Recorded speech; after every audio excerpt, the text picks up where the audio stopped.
Como dijo Jesús, Señor bendito, que nos amemos los unos a los otros como Él nos amó primero.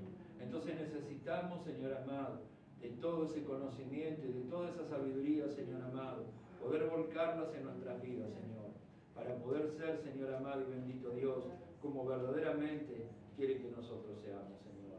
Por eso te damos gracias, Señor amado, y abrimos, Señor amado, esta reunión en tu nombre, sabiendo que tu Espíritu Santo va a estar aquí con nosotros, guiándonos, llevándonos y fortaleciéndonos. Te damos gracias en el nombre de nuestro amado Jesucristo. Amén y amén.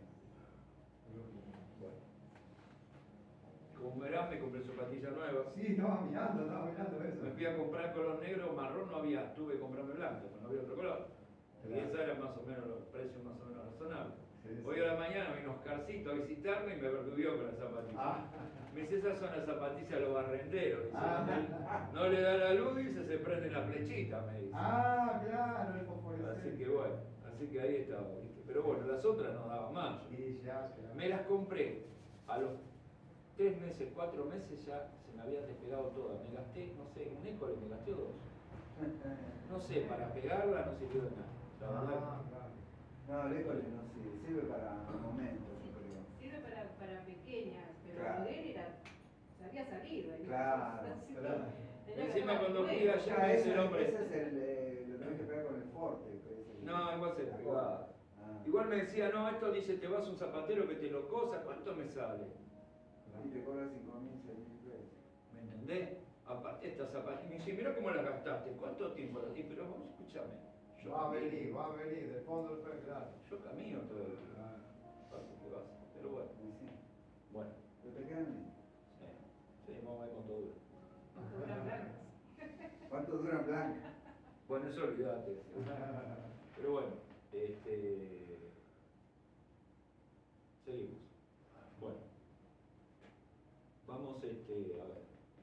Si alguno quiere tomar un café, va uno para allá, o si algunos quieren, uno va, sirve y nos va dando por las dudas. Bueno, yo, si quieren, el que quiera, Yo paso por ahora. ¿Usted, hermano? ¿Quiere un cafecito? ¿Y vos todos en el estado? Sí. Bueno, el tema es el siguiente. Todos tenemos preguntas, todos tenemos cosas para saber. Por ejemplo, a veces nosotros leemos la Biblia, porque muchas personas pasan que leen la Biblia. A mí me pasa a veces que vienen al negocio, me encuentran en algún lugar, que leen la Biblia y muchas cosas, dicen que ellos, muchas de las cosas que hay, no las pueden poner en la práctica. Porque ellos dicen que para ellos es difícil, para ellos se les hace muy complicado por transformar todas esas cosas y llevarlas a la práctica. Entonces la idea sería de que, por ejemplo, muchas cosas que nosotros hacemos todos los días, que nos manejamos en el trabajo, que nos manejamos en nuestra forma de hacer las cosas, poderlas llevar a la práctica y hacerlas de la manera que las tenemos que hacer.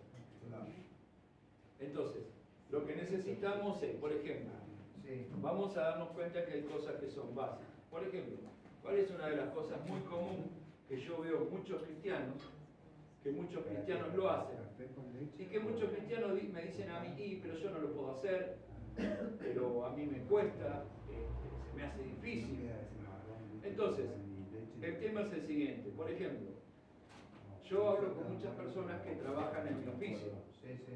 Entonces, inclusive hablo con personas que trabajan en otras actividades. El otro día, por ejemplo, vino un judío sefaradí de allá de Once, porque están los judíos sefaradí de Avellaneda, los judíos sefaradí de Once, los judíos sefaradí de otro lugar. De acuerdo en el lugar donde ellos viven, es de donde vienen. Los que están en Avellaneda no son los mismos que vienen de Once, ni tampoco son los mismos que vienen de otro lugar. Entonces, hablaba con él en un momento dado, porque quería que le arreglara unas ruedas, y yo les puse a arreglar las ruedas, y en un momento dado le dije sí, pero me dijo, entonces no sé qué me dijo, que no me acuerdo, y yo le dije, bueno, pero porque los judíos le dicen Hashem antes. Hashem. Ellos no le dicen ni Adonai, ni Yahweh, ni el Shaddai, no, ellos le dicen Hashem. Hashem. Entonces, En un momento dado yo le dije a Shem, y él ahí reaccionó. Claro. Me dice, Johnny, le digo, no. Entonces le empecé a explicar, entonces le digo, sí, pero hay un problema, le digo, vos y yo estamos hablando, pero yo tengo una cosa que a vos no te va a gustar. Me dice, no, nosotros somos de personas de entender, de cosas, pero hay una cosa que yo te digo que no te va a gustar. Dice, ¿qué? Yo creo en Jesús a Jesús. Cuando le dije así, se transformó. Claro. Entonces me dijo lo que suelen decir los musulmanes. Me dice, Dios no trabaja con compañía, Dios trabaja solo. Dios no necesita ninguno que haga el trabajo por Dios. Entonces, es lo que quiere decir que Jesucristo no es el hijo de Dios. ¿Por qué? Porque Dios dice que trabaja solo. Los musulmanes dicen lo mismo, que no necesita un hijo. Adelante. Entonces, el tema es que, el asunto es que, él lo que dice precisamente es que Dios trabaja solo. Entonces, lo que él no entiende, que precisamente, yo hablé un poco con él y le expliqué cuál era la razón por la cual él tenía que hacerlo de esa manera. Entonces, en un momento determinado, él me dice, no, porque yo no creo en él. Bueno, le digo, pero lo que no le dije fue que Jesús dijo que hasta que no pidieran por él, él no iba a venir. Por esa misma razón, en Apocalipsis habla de los dos testigos. ¿Por qué? Porque yo creo que una de las cosas que va a pasar al final de los tiempos es que uno de los pueblos que precisamente va a perseguir a los cristianos también van a ser los judíos. Pero no el judío mesiánico, sino el judío común. Va a ser también un perseguidor. Israel también va a ser una de las naciones que va a estar en contra. No nos olvidemos que Israel a través de la historia fue perseguido. Fíjense que fue expulsado de España, fue expulsado de Portugal, fue expulsado de todos los países y fue expulsado mal. Inclusive la Inquisición. ¿Ustedes saben cuánto duró la Inquisición?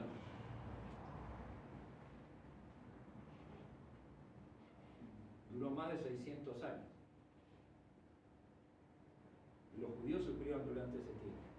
Entonces, todo ese proceso lo llevan arraigado. Entonces, cuando uno predica a las personas en la calle, cuando uno le predica a un judío, o cuando uno le tenga que predicar a una persona, tiene que fijarse cuál es la forma de pensar y cuál es la forma de ser. Entonces ahí. Pero vamos a lo básico. Por ejemplo, cuando uno tiene un trabajo, cuando uno hace un trabajo, una de las cosas que yo he visto, defectos en muchos cristianos, que yo, gracias a Dios, Dios me lo pudo sacar, es el insultar. Muchas personas cuando trabajan empiezan y están puteando cuando trabajan. Yo he ido, por ejemplo, a tal lugar y viene un cristiano y la persona que está ahí lo escucha. Aparte se hace una costumbre en la puteada que se traslada en todos los ámbitos, porque putea en la casa, putea con los amigos y putea en el trabajo. Entonces el putear es que la boca siempre está así. Y Dios no quiere eso, porque es el testimonio. Son pequeñas cosas básicas del testimonio de cada persona que tiene que hacer. Entonces, ¿el problema cuál es? Que nosotros como cristianos tenemos que ir viendo el testimonio. Esa es una de las cosas básicas. A veces las personas esas cosas básicas no las hacen. Entonces, ¿el problema cuál es? Que todo eso lo que hace es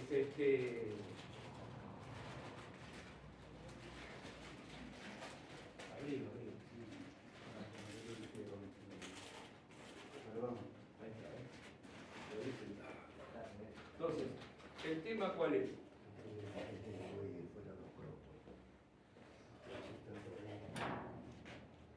¿El tema cuál es? El tema es que es necesario Amén. que tengamos lo principal que es el testimonio. O sea, en todos los aspectos que empecemos a trabajar como cristianos, lo fundamental es el testimonio. Si no, no podemos hacer nada. ¿De qué manera nos vamos a manejar? Adelante. Hola, adelante. Permiso, cierro. ¿No? Buenas tardes. Buenas Perdón tardes. la demora. Adelante, no hay problema.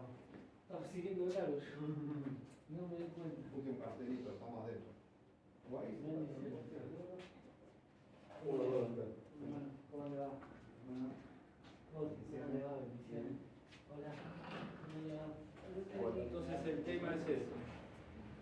fundamental entre todas las cosas, los testimonios.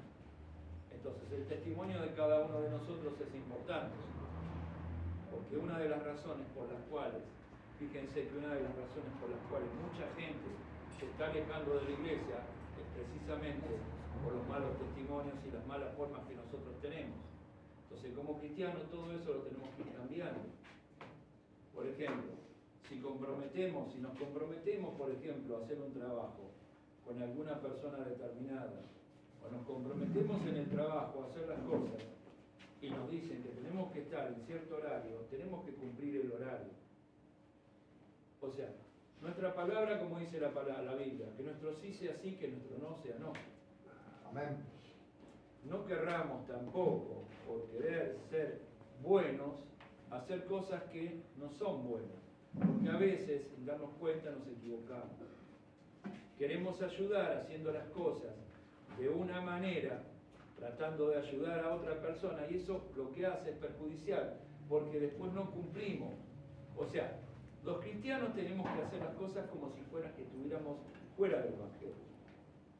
Fíjense, muchas personas cuando estaban antes fuera del Evangelio eran de una manera, y cuando entran al Evangelio se hacen peor. ¿Por qué razón pasa eso? La Biblia nos enseña. Entonces nosotros tenemos fundamentos para ir dándonos cuenta cómo comportarnos con todas las cosas que Dios dice. Entonces todas esas cosas básicas son las que tenemos que ir viendo. Cómo comportarnos, nuestro testimonio tiene que ser importante. Entonces todo eso es lo fundamental. Eso es lo básico. Y después, una vez que tenemos toda esa base en la cual sabemos que no tenemos que disputear, ni tenemos que decir si vamos a ir a tu casa y después no vamos, o si vamos a hacer tal cosa y no la hacemos, todo eso repercute en nosotros y nos hace hacer como personas que no tenemos palabra. A mí me cuesta mucho a veces en el negocio, inclusive con los proveedores, porque a mí los proveedores siempre me quieren embromar, siempre me quieren embromar. No hay uno que no me quiera ensartar, siempre. Entonces, el problema es ese, que siempre ellos van a tratar de embromarnos la vida a nosotros. Es como dice la palabra, que dijo Jesús que nosotros somos ¿qué? Ovejas en medio de manadas de lobos. Entonces, todo eso es fundamental para ir cambiando nuestra estructura cristiana. Entonces, una vez que vamos solucionando esos problemas, tenemos que ir aprendiendo. Tenemos que ir viendo cómo ir aprendiendo, porque tenemos que tener el conocimiento de la palabra de Dios también. No solamente un conocimiento básico, tenemos que ir conociendo. ¿Por qué? Porque vamos a suponer este caso. Si yo les digo a ustedes, Jesucristo viene dentro de 10 años, ¿y ustedes cómo me dicen que no es así? Pero tienen que tener el conocimiento de que Jesucristo no va a venir dentro de 10 años. Puede ser mañana, puede pasar. Nadie sabe. Entonces, todas esas cosas se tienen que ir aprendiendo, se tienen que ir conociendo. Entonces, lo ideal sería, por ejemplo, hacer una pregunta determinada. Entonces, de esa pregunta determinada, entre todos ver por qué razón. ¿No? Se hace así. Yo, por ejemplo, lo que les voy a proponer es lo siguiente. Para el martes que viene, ¿no? El martes que viene, yo les voy a dar para que busquen si la salvación se pierde o no se pierde. Justo está acá en la hojita que tiene. Bueno, Dice, tarea para el martes 25 del 7, un cristiano puede perder la salvación. entonces yo lo que quiero que ustedes hagan es lo siguiente. No importa si lo buscan en internet, no importa si lo buscan donde lo busquen, no importa. Abajo de todo. Lo único que tienen que hacer ustedes es averiguar verdaderamente para ustedes la salvación se pierde o no se pierde. Entonces tienen que traer anotado, o si quieren en el celular, los versículos que hablan de eso. Y ustedes dan la respuesta. Si para ustedes... Disculpa que te corte, justo acá dice reflejarlo con texto bíblico. Entonces ustedes tienen que fijarse si verdaderamente para ustedes la salvación se pierde o no se pierde. Este va a ser un punto como para empezar. Y cada martes que tengamos vamos a hacer una cosa así. Vamos a buscar temas relevantes para ver de qué manera vamos a ir aprendiendo sobre ciertas cosas básicas. Porque, por ejemplo, ¿qué nos diferencia a nosotros de un testigo de Jehová? ¿Qué nos diferencia de un mormón? ¿Qué piensan ellos? ¿Qué piensan los mormones? ¿Qué piensan los testigos de Jehová? ¿Qué piensa un católico? ¿Por qué verdaderamente nosotros pensamos lo que pensamos? ¿Por qué nosotros creemos que la salvación es por gracia y no es por obra? Todas esas cosas tenemos que saberlas. ¿Por qué? Porque es fundamental para el crecimiento de nuestra vida espiritual. Entonces tenemos que saber por qué razón somos salvos por medio de la gracia y no por medio de las obras. Si verdaderamente la salvación se pierde o no se pierde, porque yo puedo pecar mucho, o si de repente yo vengo a la iglesia, pero de repente hago tales cosas y verdaderamente voy a ser salvo si yo me aparto y vuelvo, o no voy a ser salvo. Si yo, por ejemplo, tengo un matrimonio feliz, me separo y vuelvo, pero vuelvo con otra mujer, ¿me explico? Vamos a suponer, yo me separo, conozco al Señor con otra mujer, con otros hijos. Eso Dios lo permite, todas esas cosas tenemos que saberlas. Porque nosotros cuando vamos a ir a hablar con una persona, imagínense que ustedes están hablando con alguna persona, algún vecino, algún conocido, le están preguntando, le están diciendo, ustedes van a decir, sí, se puede, y por ahí no se puede. O por ahí viene un testigo de Jehová y te dice, no, Jesucristo no es el Hijo de Dios. Ustedes saben que por ejemplo, la Biblia de los testigos de Jehová tiene párrafos que no tiene nuestra Biblia, que están sacados, que están cambiados de contexto. Es lo mismo que la Torá. La Torá dice de una manera las cosas. Yo, por ejemplo, en mi casa tengo una Biblia de los testigos de Jehová, tengo una de los mormones, tengo la Torá y tengo la Biblia común. Y con mi esposa yo le muestro ahí en algunos lugares donde está el nombre de Dios, que dice Yuket Pajei. ¿Me entienden? O sea, está en todo está. Todo hay una diferencia, pero ¿por qué razón? Porque la diferencia la hicimos nosotros. La religión hace la diferencia. Pero ¿cómo uno hace el filtro para hacer que entre la religión y la salvación sea una? Que a mí no me engañe la religión, sino que yo pueda caminar como dice Dios. Eso es lo principal. No hacerlo como lo hacemos nosotros en base a una religión. ¿Me explico? Ustedes lo que no entiendan, díganme, no, ¿qué está diciendo? Entonces, la idea es no volcarnos a una religión, no volcarnos a una situación en la cual hagamos cosas que son de religiosos. Por ejemplo, si ustedes van y están orando, un ejemplo, ay sí, yo estoy orando 4 horas por día, me propongo orar tanto por día. Ahora, por ejemplo, si yo les hago esta pregunta, ¿qué es más importante? ¿Ayunar para Dios o obedecer a Dios? Obedecer a Dios. ¿Me entienden? Son preguntas básicas que tienen que ir sabiendo. Pero hay personas que piensan que es mejor ayunar que obedecer a Dios. A mí me ha pasado. Por eso yo se los digo. Hay personas, por ejemplo, que les resulta más importante orar. O sea, a mí me han dicho gente, yo diezmo el día en horas de oración. Pero eso no es calidad de oración. O sea, la idea no es mucha cantidad de mucho. La idea es la calidad. Por ejemplo, vamos a suponer este caso. Yo a él le regalo un par de anteojos, pero le regalo lo más berreta que hay. Él me va a decir, qué berreta que lo que me da este.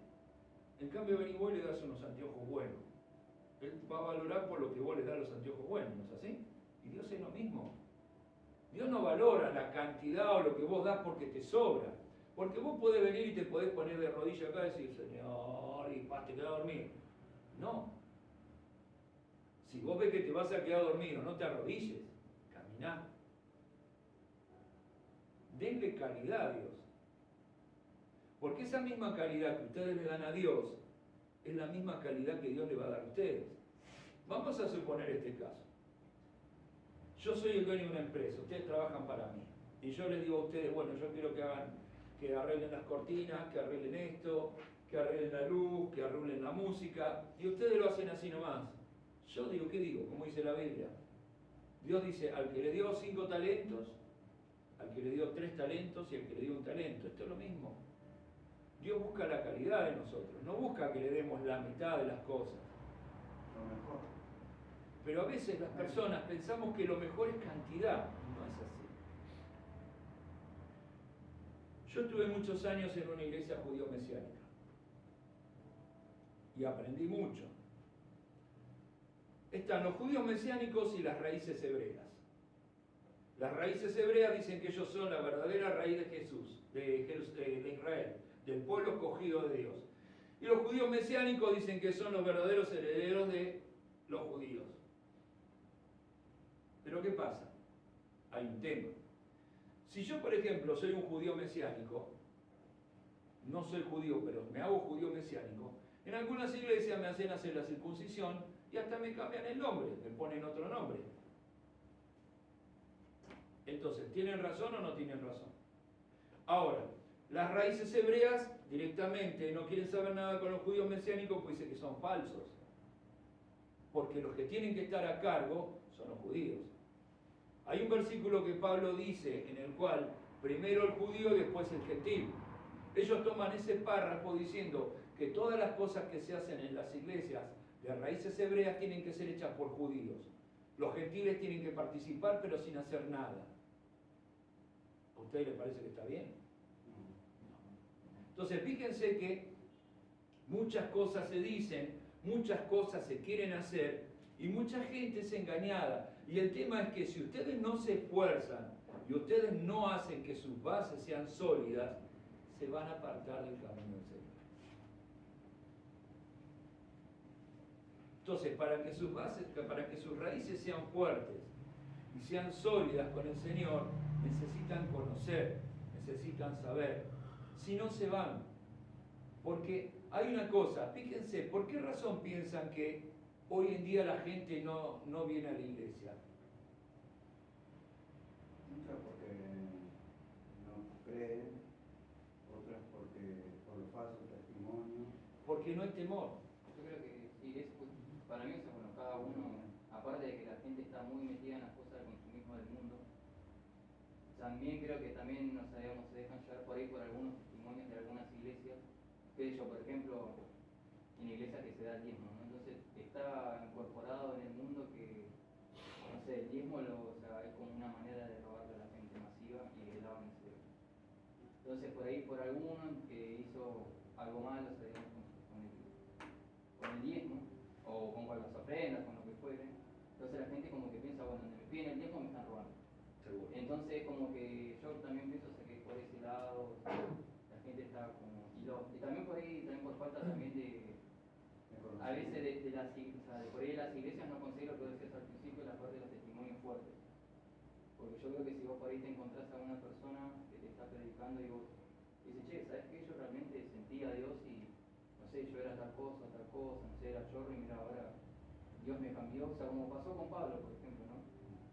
Que, o sea, con cualquiera de los 12 discípulos, uno fue, bueno, menos que traicionó a Jesús, o sea, uno puede agarrar cualquiera de los otros 11 y saber de que realmente, Seguro. o sea, Jesús los pudo cambiar y Dios los pudo cambiar. Entonces por ahí también por falta de testimonio muy fuerte, también es como que hace falta eso para mí también. Seguro. Eso Me parece a mí, ¿no? O sea, mi opinión, ¿no? Pero a mí me parece que por ahí eso también llama mucho. Es como Seguro. que si uno por ahí viene el otro reflejado, si Dios lo pudo cambiar a él, también me puede cambiar a mí. Es así, es así. Me parece, o sea, no sé. No, es así, es así. Raúl. Yo creo que la gente no viene a la iglesia porque una cosa es ser evangelista y otra cosa es ser creyente. Cuando uno es un evangelista, lo único que hace es dar consejo continuamente. La gente lo que menos quiere consejo. La gente no viene a la iglesia porque en muchas ocasiones nosotros los creyentes no somos el ejemplo que deberíamos ser. No somos la luz. Ellos no ven en nosotros a Jesús. ¿Y nosotros qué decimos? No, usted ponga los ojos en Jesús. Pero Jesús tiene que reflejarse en uno para que la gente crea, porque si no la gente no va a creer. Y otra es porque en muchas oportunidades somos bastante cobardes. Nos avasalla el sistema del mundo, y el sistema del mundo en muchos casos nos gusta. Atraemos las cuestiones del mundo dentro de la iglesia, y dentro de la misma iglesia suelen ocurrir herejías donde las personas, en lugar de convertirse a Cristo, se convierten al sistema. Ahora, si uno verdaderamente es hijo de Dios, hoy en día dice uno, por ejemplo, dice, Señor, llega a la iglesia uno, ¿no? Y ora y dice, Señor, que tu presencia se sienta, que tu Espíritu Santo esté. Si yo vengo a la iglesia, no voy a esperar que el Espíritu Santo esté acá. El Espíritu Santo está conmigo. Dios tiene que estar conmigo. Si yo voy a esperar venir a la iglesia para que pasen estas cosas, eso es lo que pasa. Entonces, uno a veces se pone a pensar y el creyente, el buen creyente, que gracias a Dios hay mucho, es el que valora todas esas cosas, ¿no? Porque si no, dice, Señor, vamos a orar por los enfermos. Sí, Señor, cuida a los enfermos, cuida a papá. Pero yo voy al hospital a ver a los enfermos. Yo voy a ver el tipo que está ahí, bueno, se fue, porque estaba allá afuera. Está en la calle el tipo, lo voy a ver, le doy algo, si no, le doy algo. Porque si uno tiene que valorar por los recursos que tiene, yo no tengo ningún recurso para nada, humanamente, para nada. Pero si Dios tiene, si Dios ve el corazón de uno, yo creo que Dios provee todo. Y hoy se le ha dado más hincapié a las cuestiones mundanas dentro de la iglesia que al propio Espíritu Santo, ¿eh? Es lo mismo que preparar un sermón. Uno dice, sí, el Espíritu Santo me va a guiar. Pero el Espíritu Santo, uno es como un disco rígido. Y esto es cierto y esto me gusta porque uno aprende y uno absorbe. ¿Y qué dice el Espíritu Santo? Les va a recordar lo que uno ha aprendido. Y muchos de nosotros no hacemos eso. Yo no hago muchas cosas de las que estoy diciendo, ¿eh? No lo hago porque no es porque no quiera, sino porque se me pasan por alto o por otra cosa. No es porque yo esté diciendo aquel no lo hace, no. Yo de última soy el primero que no hago muchas cosas, pero a mí me ha pasado eso. Me ha pasado decir, hermano, ¿cómo le va? ¿Bien? Sí. Pero hay dos palabras que tiene que tener el cristiano, por ejemplo, lo que yo aprendí. Hermano, ¿cómo estás? ¿Bien? Sí. ¿Qué necesitas? ¿Algo? Porque Dios te bendiga, sí, Dios me bendice teniendo salud, pudiendo caminar, pudiendo mirar, todo. Yo quiero comer churrasco con papa frita. Sí, Señor, mandame churrasco con papa frita. Y yo voy a decir, levantate a las 5 de la mañana, anda al kiosco, pedí el Clarín, buscar laburo, yo te voy a dar todas las posibilidades. Entonces, uno a veces piensa de esa manera, ¿no? ¿Qué sé yo? Yo pienso que entre el creyente y el evangelista hay una diferencia terrible. Después uno se excusa, ¿no? No, ya los evangélicos nos persiguen. ¿No será que nos persigue nuestra propia concupiscencia que tenemos dentro? ¿Qué sé yo? A mí, yo me puedo pensar eso, qué sé yo, ¿no? Bueno, el tema es así. Tanto lo que dice él como lo que dijiste vos es cierto. Los testimonios son importantes. Nuestra forma de manejarnos es importante. Porque nosotros, en esas pequeñas cosas, hay un dicho que decía, un cristiano que yo conocía, que decía, las pequeñas zorras son las que se comen las uvas. ¿Por qué? Porque las pequeñas zorras se suben con las dos patas y van arrancando las uvas del árbol. Y las uvas van cayendo y se las van comiendo. Y van destrozando el árbol. Porque en la medida que van tirando, van destrozando el árbol, van destrozando las ramas. Y eso es lo que pasa con nosotros. ¿Por qué razón? Porque lo principal, lo fundamental es